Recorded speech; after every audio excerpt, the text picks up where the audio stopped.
Buenas, nosotros somos el grupo Los Procuradores. Somos estudiantes de la Universidad Tecnológica Boliviana de la carrera de Derecho, segundo semestre, paralelo B, turno mañana de la gestión 2021. Hoy les vamos a explicar sobre los actos administrativos, tema que corresponde a la asignatura de Derecho Administrativo.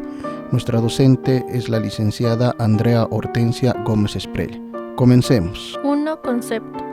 El acto administrativo puede ser definido como la declaración unilateral de alcance particular y formal hecha por el Estado, en ejercicio de sus funciones administrativas, que produce efectos jurídicos directos e inmediatos sobre terceros. La Ley número 2341 de Procedimiento Administrativo, en su artículo 27, nos señala lo siguiente. Artículo 27. Acto administrativo. Se considera acto administrativo toda declaración, disposición o decisión de la administración pública, de alcance general o particular, emitida en ejercicio de la potestad administrativa normada o discrecional, cumpliendo con los requisitos y formalidades establecidos en la presente ley, que produce efectos jurídicos sobre el administrado. Es obligatorio, exigible, ejecutable y se presume legítimo. 2. Elementos de los actos administrativos. La doctrina reconoce como elementos del acto administrativo la competencia, el objeto, la causa, la forma y la finalidad. La Ley número 2341 de Procedimiento Administrativo, en su artículo 28, nos señala, artículo 28, elementos esenciales del acto administrativo. Son elementos esenciales del acto administrativo los siguientes: inciso A, competencia; inciso B, causa; inciso C, objeto; inciso D, procedimiento; inciso E, fundamento; e inciso F, finalidad. 2.1. Competencia. Es el conjunto de atribuciones y obligaciones que una autoridad puede y debe legalmente ejercer para manifestar unilateralmente una decisión que produce efectos jurídicos subjetivos determinados en la esfera jurídica de los administrados. Es unilateral porque no requiere de la concurrencia de la voluntad del administrado destinatario para perfeccionarse. 2.2. Causa. Es el conjunto de hechos y antecedentes que existen al momento o a tiempo de emitirse el acto, la circunstancia que justifica en cada caso que un acto administrativo se dicte. El presupuesto de hecho y de derecho del acto. La causa es el porqué de la emisión del acto, es el motivo o razón particular por el cual la administración emite el acto. 2.3. Objeto. Constituye el contenido o materia del acto administrativo que, a decir de Olivera Toro, puede ser facultativo, limitativo y de manifestaciones de reconocimiento. Este siempre deberá ser lícito, posible y determinado. 2.4. Procedimiento. Cuando hablamos de procedimiento nos referimos a que debe cumplirse con ciertos elementos que establece el ordenamiento jurídico para poder emitir el acto administrativo. 2.5. Fundamento. Respecto a la noción de fundamentación, este elemento esencial del acto administrativo no es sino la justificación normativa, fáctica y racional de la decisión que la autoridad administrativa adopta para satisfacer una necesidad pública concreta, es decir, es la expresión escrita en el documento en que se traduce esa decisión administrativa, por lo general decreto o resolución, pero también cualquiera sea otra, de la justificación de adoptarla, hechos, derecho y raciocinio seguido para él. 2.6. Finalidad. Resulta ser el fin de interés colectivo que con la emisión del acto se persigue o precautela, mientras la causa es el porqué, la finalidad es el para qué. El fin generalmente precautela la salubridad, la seguridad y tranquilidad públicas, elementos del orden público. 3. Clasificación de los actos administrativos. Se hace diversas clasificaciones de los actos administrativos. Son numerosas las clases de los mismos, pero adoptaremos una clasificación que es muy práctica. 3.1. Según el ámbito de aplicación. Hay actos internos y externos. Los primeros se dan dentro de la administración y no afectan a los administrados. Tales son las decisiones, órdenes y sanciones que atañen a la organización y funciones del órgano administrativo. Los externos afectan a los administrados en general o en particular. 3.2. Según la naturaleza de la decisión. Pueden ser de instrucción, de resolución o de ejecución. 3.3. Según las voluntades que intervienen. Pueden ser simples o complejos. Las simples son emitidos por un solo órgano y las complejas son las que intervienen dos o más órganos. 3.4. Por los efectos que producen. Se clasifican en actos que aumentan los derechos de los particulares y otros que los restringen. Número 1. La concesión, que es un derecho que otorga la administración pública a un particular para el uso o explotación de bienes del Estado. Número 2. La autorización, licencia o permiso, que son actos que permiten el ejercicio de derechos reconocidos por la ley, pero que están reglamentados por razones de oportunidad y de interés público. 3. La dispensa, mediante la cual se exonera del pago de impuestos o de cumplir con determinadas cargas públicas. 4. Las órdenes, que imparte la administración pública a los administrados en virtud de su potestad imperativa o de mando. 5. La expropiación, que es una limitación al derecho de propiedad privada, reconocidos por los artículos 56 y 57 de la Constitución Política del Estado. Las sanciones, mediante las cuales se castigan las infracciones de los particulares a normas y reglamentos del orden público. 4. Tipo de actos administrativos. El profesor Jorge Olivera Toro refiere la existencia de actos administrativos, que por su contenido se clasifican en aquellos que aumentan las facultades de los administrados, los que limitan aquellas y los de manifestaciones de reconocimiento. 4.1. La autorización. Es aquel que faculta al administrado el ejercicio de un derecho preexistente. Tal es el caso de una licencia de funcionamiento de un establecimiento comercial para el ejercicio del derecho al comercio, la licencia de conducir para el ejercicio de las libertades de locomoción. 4.2. El permiso.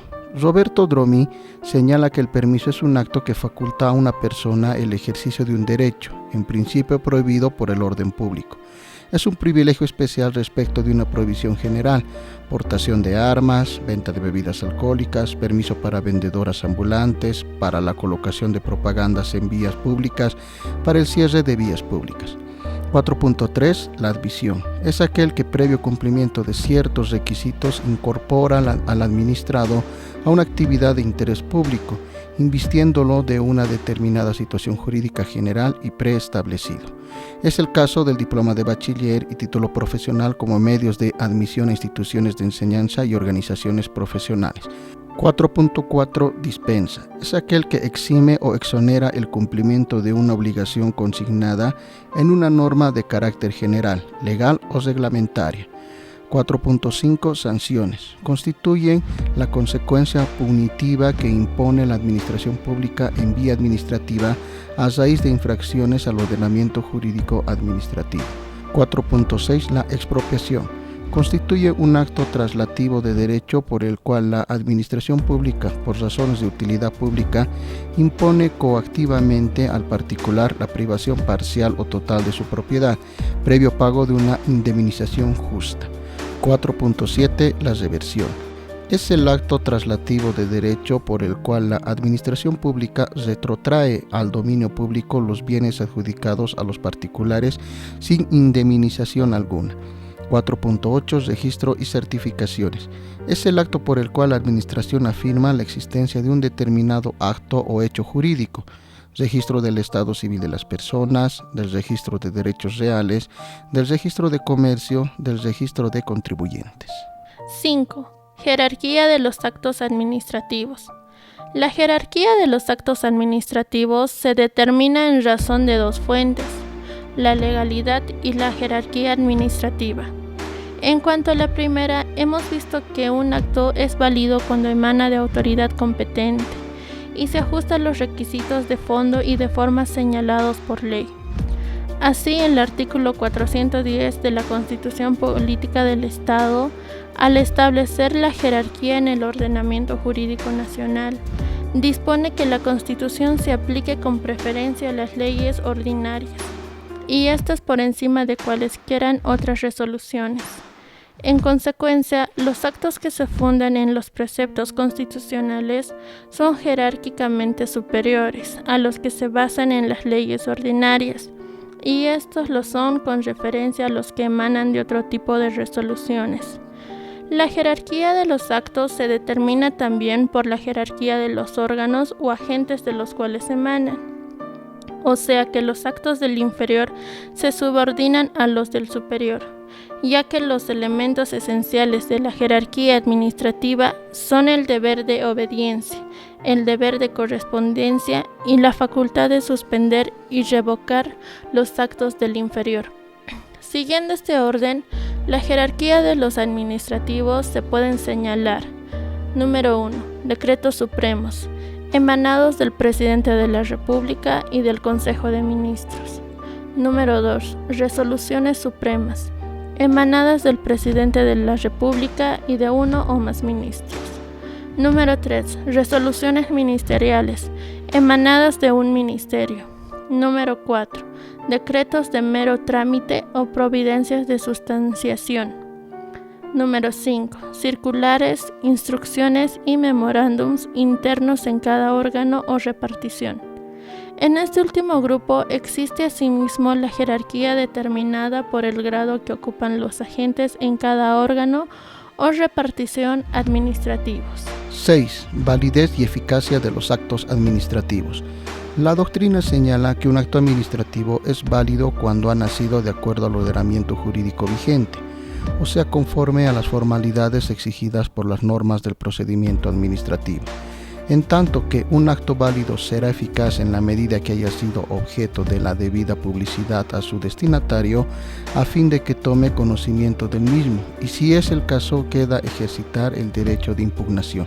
La eficacia del acto implica su ejecutoriedad, que consiste en la potestad de la administración de ejecutar el mismo, con el auxilio de la fuerza pública si es preciso, cuando encuentre resistencia de hecho de parte del administrado. La ley número 2341 de procedimiento administrativo en su artículo 32 nos señala: artículo 32, validez y eficacia. Parágrafo 1. Los actos de la administración pública sujetos a esta ley se presumen válidos y producen efecto desde la fecha de su notificación o publicación. Parágrafo 2. La eficacia del acto quedará suspendida cuando así lo señale su contenido. 7. Invalidez del acto administrativo. No obstante que los actos administrativos gozan de la presunción de legitimidad, como anotamos anteriormente, pueden, sin embargo, en su formación, adolecer de irregularidades, vicios o defectos por la inconcurrencia de cualesquiera elementos de fondo y forma, configurándose irregulares o defectuosos y por ende inexistentes o nulos o susceptibles de anulabilidad. Al respecto nos podemos referir al acto nulo, nulidad absoluta, y al acto anulable, nulidad relativa. 7.1. Nulidad absoluta. Acto nulo. Se afirma que resulta impropia la expresión de inexistencia del acto, pues no podríamos referirnos a un acto inexistente que en su formación no ha cumplido con los requisitos de competencia y objeto, necesarios para su nacimiento como acto administrativo. En tal sentido, al parecer, es más conveniente referirse al acto nulo o a la nulidad absoluta como una de las formas de invalidez del acto administrativo que adolece de un vicio sustancial. 7.2. Nulidad relativa, acto anulable. Aunque a diferencia de la nulidad absoluta, la doctrina no señala causas específicas y se sostiene que existe nulidad relativa, cuando en la formación del acto administrativo se han presentado vicios de formas subsanables o anulables. 8. Extinción de los actos administrativos. La extinción del acto administrativo implica su retiro del mundo jurídico, sea por vicios o defectos concomitantes a su nacimiento o por razones sobrevivientes. Son medios de extinción de los actos administrativos la caducidad y la renuncia por causas atribuibles al administrado y la revocación y la anulación por causas no imputables a aquel.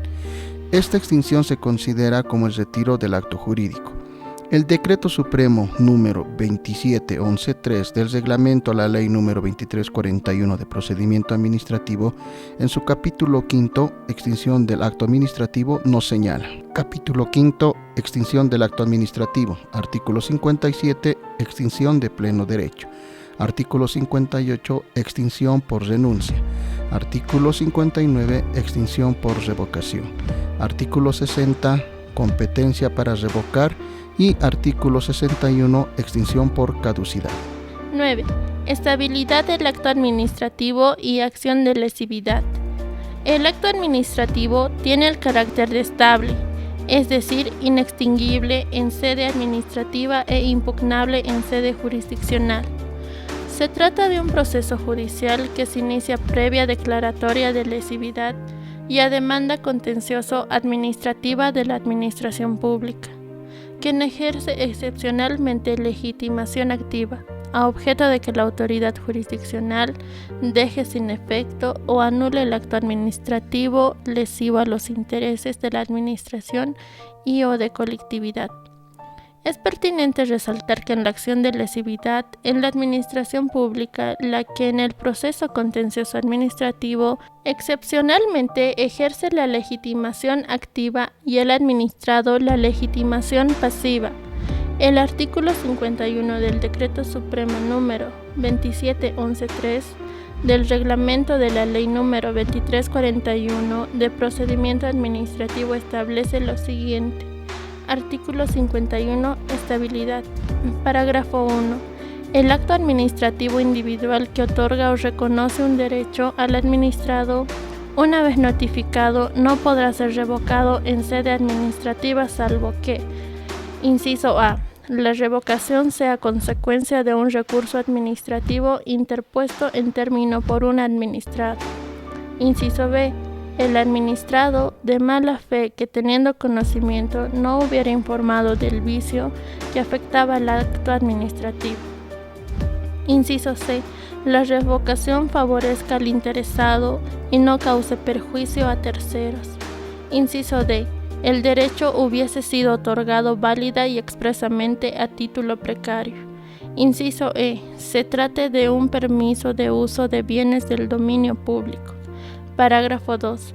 El acto administrativo individual, firme en sede administrativa, podrá ser impugnado ante el órgano judicial competente por el órgano administrativo que lo emitió o el superior jerárquico, cuando esté afectado de vicios y sea contrario a un interés público actual y concreto. Muchas gracias por su atención.